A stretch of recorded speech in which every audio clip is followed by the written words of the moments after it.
कमी आ जाए तो उसमें अपनी न्यूनता अवश्य मानो, चूंकि यह सत्यता है। किसी क्षेत्र में कमी आएगी तो उसमें आपकी अपनी न्यूनता होगी। हर कार्य मां को समर्पित करके, गुरु को समर्पित करके जब आप चलेंगे तो आपके अंदर एक ऊर्जा आएगी। मेरे द्वारा मैं शब्द हर जगह संबोधन किया जाता है, मगर मेरा मैं अहंकार से कभी भरा हुआ नहीं, ममता से सारोबार है, ममता के सागर में डूबा हुआ है। जो शिष्य मुझसे जुड़े हैं, जो शिष्य मेरे नजदीक रहते हैं, वो देखते हैं कि मेरा अंतर्मन मां के चरणों में किस तरह बिलखता और किस तरह रोता रहता है। मां की सब कुछ कृपा पा करके भी मैं उस अथाह सागर में जिस तरह भी दृष्टि दौड़ाता हूं, अपने आप को एक किनारे खड़ा हुआ पाता हूं। एक ऐसी अनंत यात्रा देखता हूं कि इस आज जो मुझे तृप्ति प्राप्त हो रही है, जिस तृप्ति के फलस्वरूप मैं कहता हूं कि त्रिभुवन का सुख पैर से ठोकर मार देने के बराबर है, तो आप सतह कल्पना करो कि उस अनंत सागर में कितनी तृप्ति का भंडार भरा हुआ होगा। हम बढ़ करके तो देखें, हम आगे चले तो कोई भी आगे बढ़ सकता है निष्ठा और विश्वास लेकर के। केवल एक जन्म ही पूर्ण और परिपूर्ण होता है। मेरे जीवन को सतह देखे कि यह तृप्ति मैं एक किसान परिवार में जन्म लेकर के मैंने प्राप्त किया है। मेरे सामने भी वही समस्याएं थी, मेरे सामने भी वही परिस्थितियां थी, मगर मैंने परिस्थितियों को अपना रास्ता नहीं रोकने दिया। परिस्थितियों से पार जाने का रास्ता तलाशा है, मां के चरणों का आशीर्वाद प्राप्त करके। अरे मांगना है तो मां से सुख सुविधाएं मत मांगो, मां से मांगो कि मां हमें भक्त ज्ञान और आत्मशक्ति दे दो। केवल 3 चीजें मांगो, भक्त ज्ञान और आत्मशक्ति। इन 3 चीजों में दुनिया का सब सुख समाहित है। ऐसी कोई अवरोध नहीं, ऐसी कोई बाधा नहीं जो इन 3 क्षमताओं से आप लेकर के पार न निकल जाएं। आप उस रास्ते को पकड़ें। मेरे द्वारा तो मां से मांगा जाता है, आज भी आप लोगों के सम्मुख मांगता हूं कि उस प्रगट सत्ता के चरणों में कि दुनिया में जो तकलीफें किसी के सामने न पड़ी हो, जो बाधाएं किसी के सामने न पड़ी हो, वो अपने इस रजकल के सामने उपस्थित कर दो मां। क्योंकि मैं जानता हूं कि जितनी बाधाएं मेरे सामने आएंगी, उतनी ही क्षमता मां मेरे अंदर अवश्य पैदा करेंगी। क्योंकि किसी बाधा के सामने आने मैं रुक सकता नहीं, और जब पार जाऊंगा तो कोई ना कोई सामर्थ्य मां मुझे पैदा करेंगी अवश्य। तो वह भी रहस्य मुझे ज्ञान आ जाएगा, उतनी भी क्षमता मेरे अंदर भर जाएगी। अतः तकलीफों से घबराओ मत, बाधाओं से घबराओ मत। गरीबी आ जाए तो अपने आप को अपाहिज मत समझो कि हम गरीब हैं, हमारे हम व्यथित हैं। आपके अंदर एक वह आत्मशक्ति बैठी है जिसकी आपने कल्पना नहीं की। उस आत्मशक्ति के जागरण की तरफ बढ़ो। प्रकट सत्ता को सत्य मान करके आप देख पा रहे हैं, समझ पा रहे हैं, नहीं कर पा रहे हैं, आप अपने आप को तो समझ रहे हैं। नशा मुक्त जीवन जियो। अगर प्रकट सत्ता के चरणों में बढ़ना चाहते हो, आत्म जागरण चाहते हो, तो नशा मुक्त का जीवन जियो। बिना नशा मुक्त का जीवन जिए आप उसके प्रथम सीढ़ी नहीं चढ़ सकते। और आज इस स्थान पर भी गुरु कहता है कि अगर आप आज से अपने किसी भी प्रकार के नशे को मेरे चरणों में संकल्प दे देंगे कि हम आज से इस प्रकार का नशा नहीं करेंगे, तो मैं वचन देता हूं माता आदि सत्य जगत जननी जगदम्बा के चरणों में कि चाहे उन भोगों को जो आपने गलत कर्म उस नशा के फलस्वरूप किए हैं, उसके जो भी परिणाम होंगे वह मैं अपने जीवन में लेता हूं, अगर आप संकल्प लेने का नशा नहीं करेंगे। ब्रह्म देवराज महाराज की जय। उन समस्त पाप कर्मों को भोगने के लिए शरीर तत्पर है और संकल्प लेकर मां के चरणों में तत्पर है। क्योंकि मैं जानता हूं कि मेरे पास ऐसी संचित पूंजी है कि मैं किसी भी तकलीफ को सह सकता हूं, पार जा सकता हूं। क्योंकि मैं जानता हूं कि इस स्थूल शरीर से घबराने की आवश्यकता नहीं, केवल आत्मा चैतन्य रहना चाहिए। ये स्थूल शरीर तो अनेकों मिल सकते हैं, अनेकों नष्ट हो सकते हैं, मैं अनेकों प्रकार की तकलीफों को भोग सकता हूं। अतः यदि आप लोग इस स्थान पर जिन्होंने दीक्षा प्राप्त किया है या किसी भी प्रकार की चेतनता प्राप्त कर रहे हैं, अगर मुझे किसी प्रकार की दक्षिणा देना चाहते हैं तो अपने अवगुणों को मुझे समर्पित कर दें।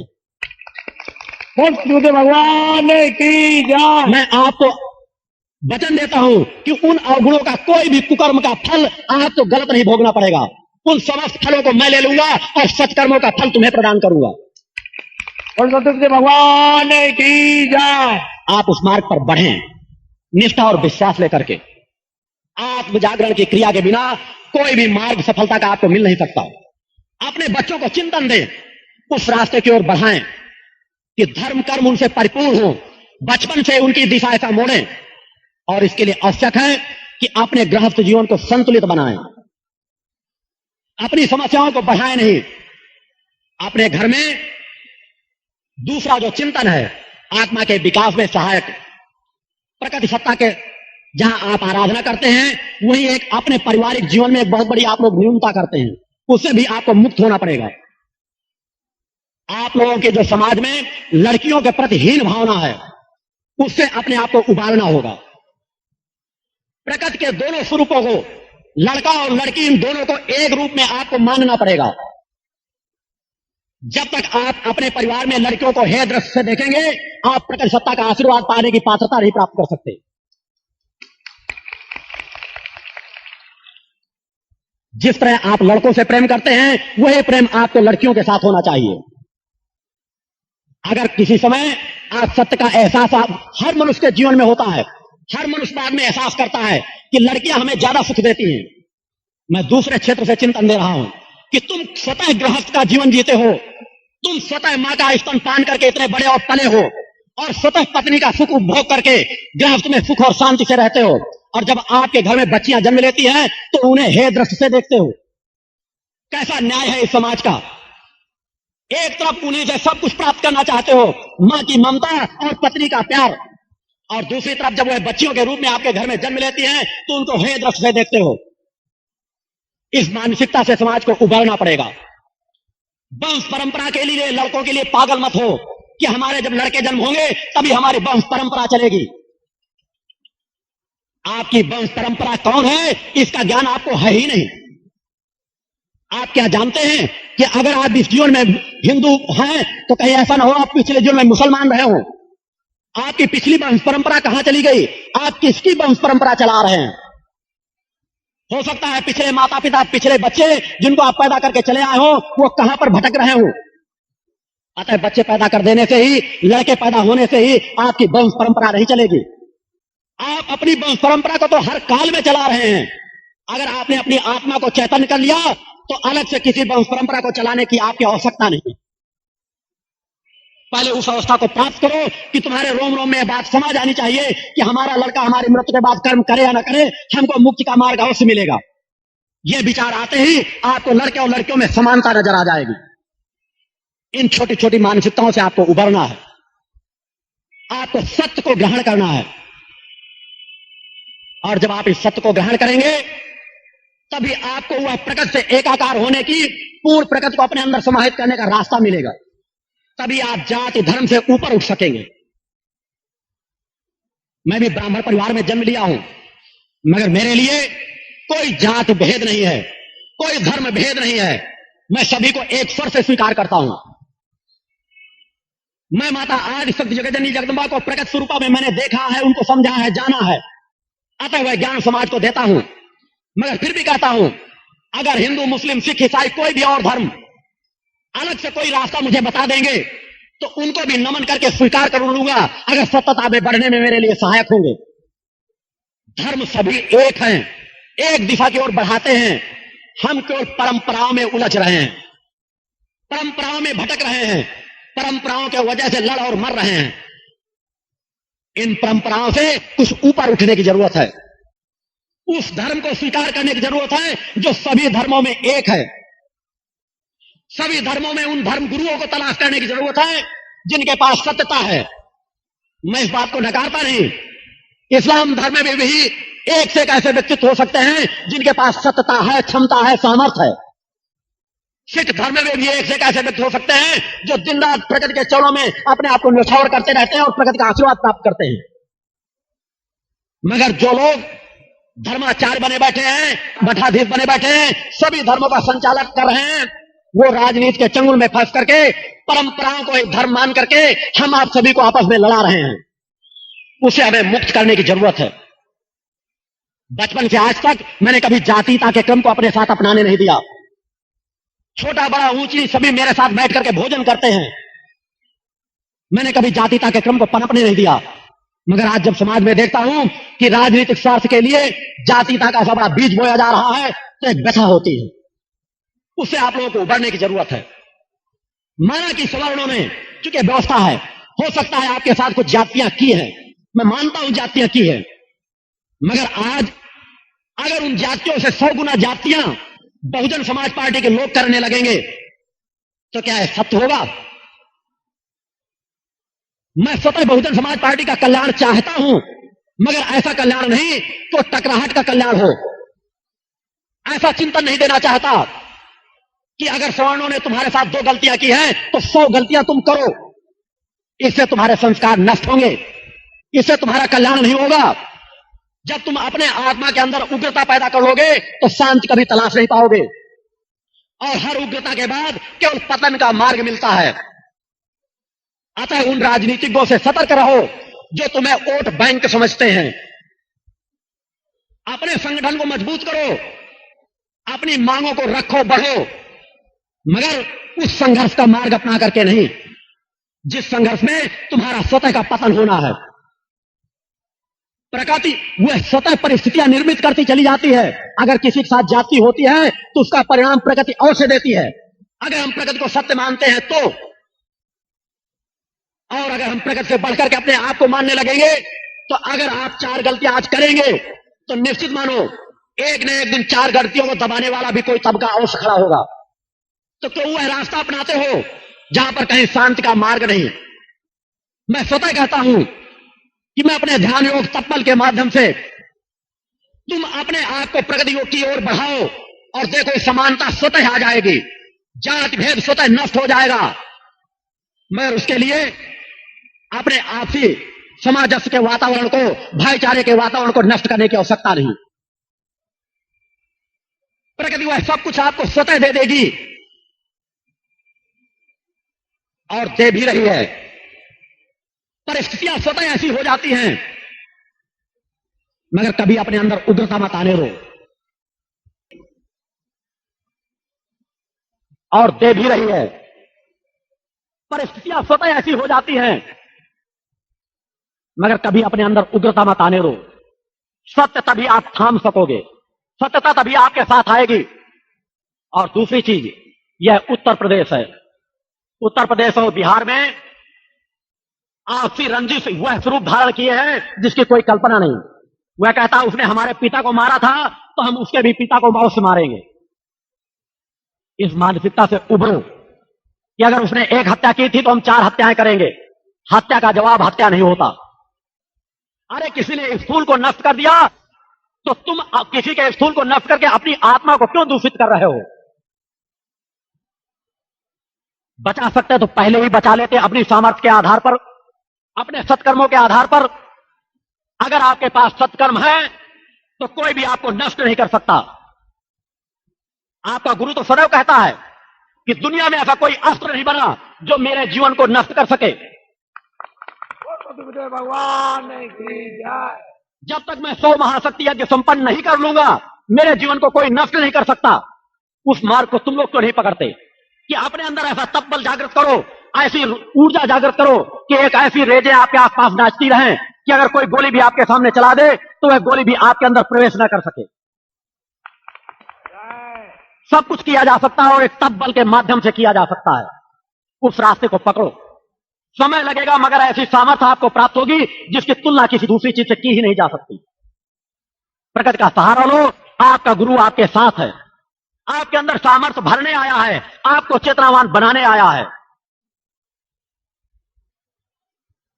इस जिले का मैं स्वतः एक प्रकार से निवासी हूं और रहूंगा। जिस तरह मैंने मूल स्थान मध्य प्रदेश में अपनी तपस्थली बनाई है, मगर मेरा जन्म इस जिले पे हुआ है। उसी तरह जिस तरह व्यवहारिक क्षेत्र दुनिया के कोने कोने में गूंजेगा, उसी तरह फतेहपुर जिले का नाम दुनिया के कोने कोने में अवश्य गूंजेगा। और भगवान की जय। आवश्यकता है गुरु के चिंतन में तुम्हें अपने आप को चेतनावान बनाने की, उस दिशा में बढ़ने की।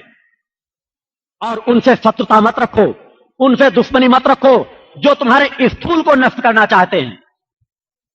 शत्रुता रखो, दुश्मनी रखो उनसे जो तुम्हारी आत्मा को दूषित कर रहे हैं, जो तुम्हें नशा कराते हैं, तुम्हें बीड़ी पिलाते हैं, तुम्हें तंबाकू मलकर खिलाते हैं, तुम्हें शराब की बोतल पिलाते हैं। वो तुम्हारे सबसे बड़े शत्रु हैं। अगर बच सकते हो तो उनसे बचो जो तुम्हारी आत्मा को, जो अजर अमर अविनाशी है, उसको दूषित कर रहे हैं। अरे इस तरह के स्थूल शरीर तो आप सैकड़ों पा जाओगे। आत्मा एक स्थूल शरीर को त्याग के जाएगी, दूसरा स्थूल शरीर पा जाएगी। मगर अगर आपने आत्मा को दूषित कर लिया तो उसको उद्धार कौन करेगा? उसके कर्म के फल को आपको तो भोगना ही होगा। अतः आपके सबसे बड़े शत्रु वह हैं जो नशा करते हैं और आपको नशा कराते हैं। अतः सतर्क उनसे रहो, अपने विचारों को संतुलित रखो, सत्कर्म करो। मैंने कहा जो समाज में पैदा हुआ है अगर स्थूल शरीरधारी है तो दूध का धुआं कोई नहीं रह सकता। ऐसा नहीं कि किसी से पाप कर्म होते ना हो, मगर परसेंटेज परिवर्तन की आवश्यकता है। मैंने कहा जब आप चिंतन ध्यान में बैठे तो आपको लगे हमारे जीवन में सत्कर्मों का पलड़ा भारी होना चाहिए। मैं मानता हूं आज के कलयुग का ऐसा कुचक्र है कि आप चाह करके 100% सत्कर्म कर ही नहीं सकते, मगर अपने पलड़े को प्रभावक अवश्य बनाएं। सत्कर्म करके उस दिशा को पकड़ करके गुरुवार के व्रत के सहारे को लेकर के, ओम जगदम के दुर्गाई मंत्र का सहारा लेकर के, ओम शक्ति पुत्राय गुरु मंत्र के सहारे को लेकर के और शक्ति जल के सहारे को लेकर के आपकी व्याधियों को हरण करने के लिए शक्ति जल ही पर्याप्त है, जो इस स्थान से आपको समय के साथ उपलब्ध कराया जाएगा। या कि कार्यकर्ता आपको यहां से जाने के पहले अवगत करा देंगे कि फतेहपुर में किस स्थान में शक्ति जल रखा है रहेगा। आप जब चाहें तो उस स्थान से ले सकते हैं, अगर व्यस्तता के कारण आपको अभी न मिल सके। वह शक्ति जल जो मेरे द्वारा निःशुल्क तैयार किया जाता है, उस शक्ति जल को आप पान करें। मैं झाड़ फूंक पर विश्वास नहीं रखता। वह शक्ति जल ही इतना चैतन्य है कि किसी झाड़ फूंक करने की जरूरत नहीं। जहां आपको झाड़ फूंक की आवश्यकता हो वहां केवल शक्ति का पान करा दें। कलहारी से आए भूपत यहां बैठे हैं, उनकी बच्ची को जहां मैंने जीवन दान दिया था, वह तीन चार घटनाएं केवल एक व्यक्ति के परिवार से जुड़ी हैं। वो यहां आए हैं, आप उनसे मिल सकते हैं कि पहले तो उनकी बच्ची को जीवन दान दिया गया, दूसरी उनकी बहन जो प्रेत यौन से प्रभावित हो गई थी, अनेकों जगह लोग झाड़ फूंक कराने के लिए ले गए। जिस जगह झाड़ फूंक कराने के लिए ले गए, कोई झाड़ू मार रहा है, कोई तमाचा मार रहा है, कोई मिर्चा फूंक रहा है, मगर उसे शांत नहीं कर सके। 2-4 तमाचा उस लड़की ने उन झाड़ फूंक करने वालों को भी जमा दिया और एकदम पागल अवस्था में मेरे आश्रम में लेकर के आए। 10 दिन पहले ही एक ब्राह्मण बालक मरा था और उसी ब्राह्मण बालक ने उसके ऊपर प्रवेश कर लिया था और वह कह रहा था उसके मुख से बोलकर मैं आज रात को इसको ले जाऊंगा। घर के लोग बेसित थे। मैंने कहा तुम आश्रम में आ गए हो, इसका जीवन कोई नहीं ले सकता। और जब वह लड़की जिसे कोई ठीक नहीं कर सका केवल मेरी रेजों के घेरे में आ गई, मैंने कहा केवल मेरे नजदीक ला करके बैठाल दो, अपने आप वो ठीक हो जाएगी। और वही हुआ। केवल मैंने शक्ति जल पिलाया और जो बड़े बड़े झाड़ फूंक करने वाले नहीं कर पा रहे थे वह केवल शक्ति जल से ठीक हो गई। कलहारी क्षेत्र के यहां कम से कम 25 लोग आए हैं, आप लोग मिले जाने। मैं वह रास्ता दे रहा हूं, आप लोग विश्वास तो करें। आप इससे कितना लाभान्वित हो सकते हो। आपका अगर हर महीने 1000 रुपए डॉक्टरों के पास जाता है तो शायद 150 रुपए ही जाएगा, उधर से भी आपकी बचत होगी। ऐसा नहीं डॉक्टरों से मेरी रंजिश नहीं है, मगर यह निश्चित होता है कि जिस क्षेत्र में मेरा एक बार शक्ति जल प्रवेश हो जाता है, डॉक्टरों की प्रैक्टिस में 50% विराम अवश्य लग जाता है।